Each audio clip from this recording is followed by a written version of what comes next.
नमस्कार दोस्तों, मैं रोहित चौधरी आपका स्वागत करता हूं आपके अपने YouTube चैनल रोजगार बात में। दोस्तों, इससे पहले क्लास में हम आर्टिकल 81 तक पढ़ चुके हैं और आज की क्लास होगी हमारी आर्टिकल 82 और उससे आगे। आर्टिकल 81 में क्या बोला मैंने? अनुच्छेद 80 बोलता है हमको राज्यसभा के बारे में। अनुच्छेद 80 क्या बोलता है हमको? राज्यसभा के बारे में बोलता है।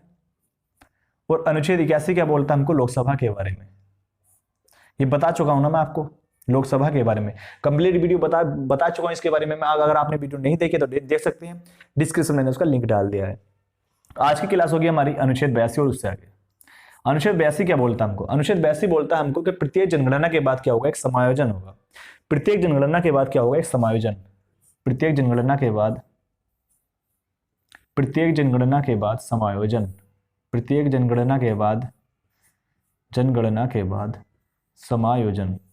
दोस्तों, हर एक चीज बता के चल रहा हूं मैं आपको, नहीं तो आपको जल्दी से यही पढ़ाया नहीं जाता है चीज। आपने अगर फर्स्ट टाइम पढ़ रहे हैं तो आपको थोड़ा कंफ्यूजन भी हो रहा होगा, लेकिन इसके पढ़ने के बाद क्लास लेंगे जब, आपको कोई कंफ्यूजन नहीं रह जाएगा। ठीक है, प्रत्येक जनगणना के बाद क्या होगा? समायोजन। समायोजन। ठीक है, अब देखो ये क्या होता है समायोजन। अभी आपको कंफ्यूज हो रहा होगा, कोई दिक्कत वाली बात नहीं। अब एक बात बताइए मुझे, भारत में क्या हो रहा है? लगातार जनसंख्या बढ़ रही है, इसमें तो कोई संदेह नहीं होना चाहिए आपको, है ना। भारत में लगातार जनसंख्या बढ़ रही है, जनसंख्या पॉपुलेशन बढ़ रही है, इसमें तो कोई संदेह नहीं है। ठीक है, जब भारत में बढ़ रही है तो जाहिर सी बात है किसी राज्य में बढ़ रही होगी, हर क्षेत्र में बढ़ रही होगी। मान लीजिए जैसे मैं यूपी ले रहा हूं, ये मैंने यूपी लिया। ठीक है, इसके मैंने 4 क्षेत्र कर दिए, 4 क्षेत्रों में इसको मैंने डिवाइड कर दिया। ठीक है, इसको क्या कर दिया मैंने? 4 क्षेत्रों में इसको डिवाइड कर दिया। ठीक है, क्षेत्र यानी कि राज्य वगैरह मैंने इसको बांट दिया। ठीक है, अभी क्या हो रहा है? इस वाले क्षेत्र में क्या हो रहा है? जनसंख्या यहां पर बहुत बढ़ रही है, ठीक ठाक बढ़ रही है। ठीक है, इसमें क्या हो? इसमें ठीक मतलब ज्यादा बढ़ी नहीं जनसंख्या, या फिर क्या कहें यहाँ पर वृद्धि नहीं हुई जनसंख्या में। ठीक है, तो ये इसमें क्या होता है? इसमें इस जो जहां पर जनसंख्या में ज्यादा वृद्धि होती है ना, उस क्षेत्र को क्या कर दिया जाता है? इस क्षेत्र में मिला दिया जाता है। उस क्षेत्र की यानी कि रेखा सीमा को थोड़ा छोटा कर दिया जाता है, और जिस क्षेत्र में जनसंख्या में कमी होती है उस क्षेत्र की जो रेखा उसको थोड़ा बढ़ा दिया जाता है। ठीक है, तो इसी को क्या बोलते हैं? समायोजन परिसीमन आयोग बोलते हैं। यही कार्य करता है परिसीमन आयोग। ठीक है, यानी कि इस जो क्षेत्र होता है उसको क्या कर दिया जाता है? मैनेज कर दिया जाता है। जनसंख्या को क्या कर दिया जाता है? मैनेज कर दिया जाता है। अब आप कहोगे भैया ऐसा क्यों किया जाता है? तो देखो मैं आपको बताता हूं। अभी क्या होता है, यहाँ जो क्षेत्र होते हैं ना, यहाँ से किसी भी क्षेत्र से लोकसभा या राज्यसभा के जो सांसद चुने जाते हैं ना, वो क्षेत्रों से, यहीं से राज्य से तो चुने जाते हैं, है ना। राज्य से चुने जाते हैं। अब जिस राज्य की जनसंख्या ज्यादा होती है उस राज्य से सांसद भी ज्यादा होते हैं। अब यूपी ले लीजिए आप, यूपी में लोकसभा के कितने हैं? एमपी कितने लोकसभा से? 81 है, सॉरी 80 है। और राज्यसभा से कितने हैं? राज्यसभा से 31 है। ठीक है, राज्यसभा से कितने हैं? 31 है। ठीक है, लोकसभा से 80 है और राज्यसभा से 31 है। सबसे ज्यादा कहां से? यूपी से, क्योंकि यूपी में जनसंख्या क्या है? अधिक है। लेकिन ये जो सीटें हैं ना, ये जो सीटें हैं, ये सीटों की इन सीटों में वृद्धि नहीं की जा सकती है। सिर्फ हम क्या कर सकते हैं? इन क्षेत्रों में हम वृद्धि कर सकते हैं, इन क्षेत्रों को बढ़ा सकते हैं, घटा सकते हैं, लेकिन सीटों में क्या नहीं कर सकते? हम कभी भी वृद्धि नहीं कर सकते हैं 2026 तक। 2026 तक हम क्या नहीं कर सकते हैं? लोकसभा या राज्यसभा की सीटों में हम वृद्धि नहीं कर सकते हैं। ठीक है, समझ रहे हो बात को? हम इन सीटों की संख्या में वृद्धि नहीं कर सकते हैं 2026 तक। क्यों? अभी वजह बताऊंगा आपको। सबसे पहले जान लीजिए, जो सांसद होता है ना, एक सांसद जो होता है वो 10 लाख की आबादी पर एक सांसद होता है। एक सांसद जो होता है, एक एमपी जो होता है, मेंबर ऑफ पार्लियामेंट जो होता है, वो कितना होता है? वो 10 लाख की आबादी पर होता है। 10 लाख की आबादी पर एक सांसद होता है। ठीक है, 10 लाख की आबादी पर क्या होता है? एक सांसद होता है। और ये जो जनगणना की गई है ना, 10 लाख की आबादी पर एक सांसद होगा, ये 1971 की जनगणना के बाद या अनुच्छेद 1971 में जो परिसीमन आयोग का गठन किया गया था उसके तहत ये क्या किया गया है? ये जनगणना की गई है, और उसके तहत क्या रखा गया? एक सांसद रखा गया 10 लाख की आबादी पर। ठीक है, कब? 1971 में जो जनगणना हुई थी और उसके बाद जो परिसीमन आयोग का गठन हुआ था, उसके बाद ये क्या गया था? 10 लाख की आबादी पर एक सांसद रखा गया, तब जाकर यहां से आते हैं, यहाँ 31 आते हैं। आप ऐसे समझ लीजिए। ठीक है, और अब क्या हो रहा है? अब लगातार जनसंख्या बढ़ रही है ना। अब लगातार जनसंख्या बढ़ रही है तो क्या होगा? जनसंख्या भले ही बढ़ रही है, लेकिन हमको सांसदों की संख्या में नहीं वृद्धि करनी है। मान लीजिए यहाँ पर कितने थे? यहाँ पर 10 लाख थे, एक सांसद था, 10 लाख पर एक सांसद था। ठीक है, अभी यहाँ क्या होगी? 15 लाख हो गई है। यहाँ पर कितने? 10 लाख पर एक सांसद है, यहाँ 12 लाख हो गई है। तो हम इन जो संख्या होती है इनको थोड़ा 13 कर सकते हैं, 13-14 कर सकते हैं इनको। ठीक है, 13.5-14 कर सकते हैं, लेकिन हम जनसंख्या को मैनेज कर सकते हैं, सीमाओं को मैनेज कर सकते हैं, लेकिन हम क्या नहीं कर सकते, सांसदों की संख्या को नहीं बढ़ा सकते। यानी कि मान लीजिए यहाँ पर 20 लाख अगर हो जा रही है, तो हम क्या कर सकते हैं, हम 2 सांसद यहाँ पर नहीं रख सकते हैं, ठीक है। हम 2 सांसद यहाँ पर नहीं रख सकते हैं, क्योंकि 10 लाख पर एक सांसद होता है। अब कहोगे कि भैया यहाँ पर 20 लाख होगी तो एक सांसद और बढ़ा दीजिए, लेकिन ऐसे नहीं बढ़ा सकते हम 2026 तक। क्यों? देखो वजह बताता हूँ। सबसे पहले क्या होता है, 1976 में क्या कहा गया, 1976 में क्या कहा गया, राज्य परिवार नियोजन द्वारा कहा गया संविधान में, परिवार नियोजन द्वारा संविधान में कहा गया। सारी बातें जितने मैं बोल रहा हूं मेरे साथ साथ आप नोट डाउन करते चलिए। राज्य परिवार नियोजन द्वारा क्या कहा गया, 1976 में क्या कहा गया कि हम 2001 तक क्या नहीं कर सकते हैं, लोकसभा या राज्यसभा की सीटों में हम वृद्धि नहीं कर सकते हैं। कब तक? 2001 तक, ठीक है, 2001 तक नहीं कर सकते हैं। लेकिन फिर क्या होता है, फिर 84वां संविधान संशोधन करके 84वां संविधान संशोधन करके क्या होता है, संशोधन करके 2002 में क्या होता है, 2002 में इसके जो टाइम टेबल था ना, ये 2026 तक बढ़ा दिया जाता है कि 2026 तक हम क्या नहीं कर सकते हैं, हम लोकसभा या राज्यसभा की सीटों में वृद्धि नहीं कर सकते हैं। कब तक? 2026 तक, ठीक है। ऐसा इसमें संशोधन कर दिया गया, 84वां संविधान संशोधन। कभी कभी बन जाता है यहाँ से क्वेश्चन, याद रखिएगा।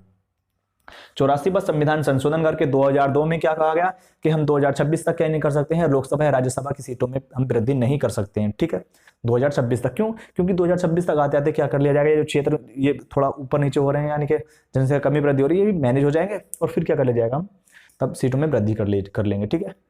ये अभी बिस्टा जो चल रहा है, हमारा संसद भवन बन रहा है, ये इसी के लिए आप एक वजह ये भी मान सकते हैं कि क्या होगा 2026 के बाद क्या होगा, क्योंकि 2024-25 तक से तो पहले बनने वाला नहीं है संसद भवन, है ना। तो क्या किया गया है, 2026 के बाद क्या होगा, जनगणना होगी, फिर क्या किया जाएगा, इनकी सीटों में वृद्धि कर ली जाएगी, और हमारा जो संसद भवन है अभी ये छोटा है, तो एक बड़ा संसद भवन इसलिए बनाया भी जा रहा है, ठीक है। क्लियर इतनी बातें? तो ये बातें क्लियर, अनुच्छेद 82 क्लियर हुआ। उसके बाद बात चलती है हमारी अनुच्छेद 83 की, ठीक है। अगर ये परिसीमन आयोग जो गठित किया जाता है, इसके अध्यक्ष की बात की जाए तो इसका अध्यक्ष कौन होता है, तो सुप्रीम कोर्ट के रिटायर्ड जो न्यायाधीश होते हैं, सुप्रीम कोर्ट के रिटायर्ड न्यायाधीश कौन होते हैं, परिसीमन आयोग के अध्यक्ष होते हैं, ठीक है। और परिसीमन आयोग जो निर्णय लेता है, जो कार्य करता है, इसके निर्णय को या इसके कार्य को कोई भी दखल अंदाजी नहीं कर सकता। कोई भी राज्य अगर किसी राज्य की सीमाओं में घटाया या बढ़ाया गया है, तो कोई राज्य इसको मतलब इसके कार्य में दखल नहीं देगा कि आपने एक कार्य क्यों किया, क्योंकि ये क्या कर सकता है, इसके जो कार्य किए गए हैं वो सही होंगे, इसको गलत नहीं ठहराया जा सकता, ठीक है। क्लियर है? तो इतनी बातें क्लियर हुई, अनुच्छेद 82 क्लियर हुआ। और सबसे पहले अगर मैं गठन की, परिसीमन आयोग के गठन की बात करूं आपसे, तो सबसे पहले परिसीमन आयोग, अभी तेज तो नहीं बोल रहा हूं मैं सूर्य, थोड़ा हल्का बोलने की कोशिश करता हूं मैं दोस्तों, लेकिन क्या होता है धीरे धीरे मेरी स्पीड बढ़ती चली जाती है, ठीक है, तो उसको मैं थोड़ा सुधारने की कोशिश करता हूँ। तो मैं क्या कह रहा हूं दोस्तों, 1952 में सबसे पहले क्या होता है, परिसीमन आयोग का गठन किया गया था। कब किया गया था? 1952 को क्या किया गया था, सबसे पहले परिसीमन आयोग का गठन किया गया था, ठीक है। उसके बाद 1962 में किया गया, सबसे पहले कब किया गया, 1952 में किया गया। दोस्तों ये वीडियो मैं बना रहा हूँ ना, ये दूसरी बार बना रहा हूँ, इससे पहले मैंने रिकॉर्ड की थी ये वीडियो, लेकिन पता नहीं क्या हुआ, वो अपने आप से डिलीट हो गई थी, फिर मुझको ये दोबारा बनानी पड़ रही है। 1952 में क्या हुआ, 1952 में क्या हुआ, सबसे पहले परिसीमन आयोग का गठन किया गया, फिर 1962 में किया गया, ठीक है, फिर 1972 में किया गया, ठीक है, फिर 2002 में किया गया, ठीक है। 4 बार किया जा चुका है परिसीमन आयोग का गठन। हालांकि अभी 2020 में भी किया गया था, जब जम्मू कश्मीर और लद्दाख अलग अलग केंद्र शासित प्रदेश बने थे, और 4 पूर्वी राज्य जो थे, जो अरुणाचल प्रदेश, मिजोरम और मणिपुर, और इनको क्या किया गया था, इनको असम को क्या किया गया था, इनको इनकी सीमाओं में निर्धारण किया गया था, इनकी सीमाओं का, ठीक है। तो 2020 का भी आप याद रख लीजिए। उसके बाद बात चलती है हमारी आर्टिकल 83। ये क्लियर हो इतनी चीजें, स्क्रीनशॉट भी आप ले सकते हो चाहो तो, या फिर नोट डाउन तो आपको जरूर करना दोस्तों, आपको क्या करना है, नोट करते चलना है हाथ मेरे साथ साथ। आर्टिकल 83 क्या बोलता है हमको, आर्टिकल 83 क्या बोलता है, अनुच्छेद 83 क्या बोलता है। अनुच्छेद 83 बोलता है जो लोकसभा और राज्यसभा के सदस्य होते हैं ना, इनके हमको कार्यकाल के बारे में बताता है। कौन? आर्टिकल 83। लोकसभा या राज्यसभा के जो सदस्य होते हैं, लोकसभा या राज्यसभा के सदस्यों के कार्यकाल के बारे में बोलता है, ठीक है। एक मिनट देख लूं दोस्तों, मैं मेरी क्लास रुक तो नहीं गई है, ओके सही चल रहा है। फिर क्या होता है, सबसे पहले लोकसभा का गठन सॉरी क्या बोल रहा था मैं, हाँ इनके कार्यकाल के बारे में बोलता। तो लोकसभा का कार्यकाल कितना होता है, 5 वर्ष का होता है, ठीक है। 5 वर्ष का किसका होता है, लोकसभा का कार्यकाल कितना होता है, 5 वर्ष का होता है, ठीक है। लोकसभा का कार्यकाल 5 वर्ष का होता है, इसको भंग किया जा सकता है, ठीक है। लोकसभा को हम भंग कर सकते हैं और लोकसभा के कार्यकाल को हम आगे भी बढ़ा सकते हैं। लोकसभा के कार्यकाल को बढ़ाया भी जा सकता है, ठीक है, और एक बार में 1 वर्ष तक बढ़ाया जा सकता है। एक बार में लोकसभा के कार्यकाल को दोस्तों हम 1 वर्ष तक बढ़ा सकते हैं, 1 वर्ष तक बढ़ा सकते हैं, ठीक है, याद रख लीजिए, ठीक है। एक बार में हम लोकसभा के कार्यकाल को, मान लीजिए कोई आपातकालीन स्थिति आ जाती है तो हम क्या कर सकते हैं, लोकसभा के कार्यकाल को एक बार में 1 वर्ष तक बढ़ा सकते हैं, ठीक है। अगर आपातकाल खत्म नहीं होता तो हम फिर आगे भी 1 साल तक बढ़ा सकते हैं, ठीक है। यानी कि एक बार में सिर्फ 1 साल बढ़ाया जा सकता है, फिर आगे भी हम इसको बढ़ा सकते हैं। ऐसे हुआ है जब इंदिरा गांधी की सरकार थी तब हुआ ऐसा, ठीक है। ऐसा कब हुआ है, जब इंदिरा गांधी की सरकार थी। इंदिरा गांधी की सरकार में 18 मार्च 1976 को क्या होना था, इनका कार्यकाल समाप्त होना था, ठीक है। इनका कार्यकाल समाप्त होना था, लेकिन वो क्या करती हैं, आपातकाल लगा देती हैं, और आपातकाल लगने के बाद उसको क्या कर दिया जाता है, 18 मार्च 1977 तक इसके कार्यकाल को बढ़ा दिया जाता है, ठीक है। लेकिन फिर बीच में आपातकाल खत्म हो जाता है, जिसकी वजह से जनवरी में इसको आपातकाल को खत्म कर दिया जाता है, ठीक है। इसके कार्यकाल को भी खत्म कर दिया जाता है, ठीक है। क्लियर है इतनी बातें, कोई दिक्कत। और जब आपातकाल खत्म हो जाता है ना दोस्तों, जब आपातकाल खत्म हो जाता है तो उससे हम 6 महीने अधिक तक इसको बढ़ा नहीं सकते हैं। यानी कि मान लीजिए अभी हमने आपातकाल की स्थिति में क्या किया, कार्यकाल को बढ़ाया है, तो क्या कर सकते हैं हम, आपातकाल अब खत्म हो चुका और अभी 1 साल हमारा थोड़ा, मान लीजिए 8, 9, 10 महीने हैं, तो क्या कर सकते हैं हम 6 महीने से ज्यादा इसको बढ़ा नहीं सकते हैं, बगैर आपातकाल जब खत्म हो जाता है तो, ठीक है। तो किसके, लोकसभा के कार्यकाल को। क्लियर इतनी बातें।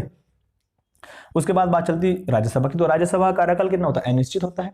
राज्यसभा का कार्यकाल कितना होता है, अनिश्चित होता है। मैंने आपको बताया इससे पहले क्लास में, ये स्थायी सदन होता है, क्योंकि ये क्या होता है, ये स्थायी सदन होता है। तो इसका कार्यकाल क्या होता है भैया, इसका कार्यकाल जो होता है वो स्थायी होता है, ठीक है। ये अनंत होता है इसका कार्यकाल, इसको कभी भी विघटित नहीं किया जा सकता। इसका विघटन हम कर सकते हैं, इसका नहीं कर सकते हैं, ठीक है। इसके अगर सदस्यों की बात की जाए, अगर राज्यसभा के सदस्यों की बात की जाए, तो राज्यसभा के सदस्यों का कार्यकाल होता है 6 वर्ष का, ठीक है। अगर सदस्यों की बात की जाए तो सदस्यों का कार्यकाल कितना होता है, सदस्यों का कार्यकाल होता है 6 वर्ष का, ठीक है। और अगर राज्यसभा की बात की जाए तो राज्यसभा क्या होती है, अनिश्चित होती है, अनंत होता है इसका कार्यकाल, क्योंकि स्थायी सदन है, इसको कभी हम भंग नहीं कर सकते हैं। क्लियर इतनी बात है। Article 83 clear. 6 वर्ष सदस्यों का कार्यकाल 6 वर्ष का होता है, राज्यसभा स्थायी सदन होता है, लोकसभा 5 वर्ष का कार्यकाल होता है, ठीक है। एक बार में 1 वर्ष बढ़ा सकते हैं हम, ठीक है। इतनी बात है क्लियर। चलो फिर डाल दीजिए आर्टिकल 84। आर्टिकल 84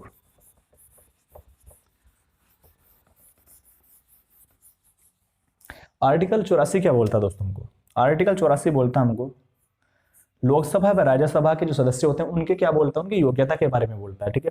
उनकी योग्यता के बारे में बोलता है। तो उनकी योग्यता क्या होनी चाहिए, सबसे पहले नॉर्मली बात होती है, भारत का नागरिक होना चाहिए, लिख देता हूं मैं, भारत का नागरिक होना चाहिए, ठीक है। भारत का नागरिक हो, भारत का नागरिक होना चाहिए, ठीक। पागल या दिवालिया ना हो,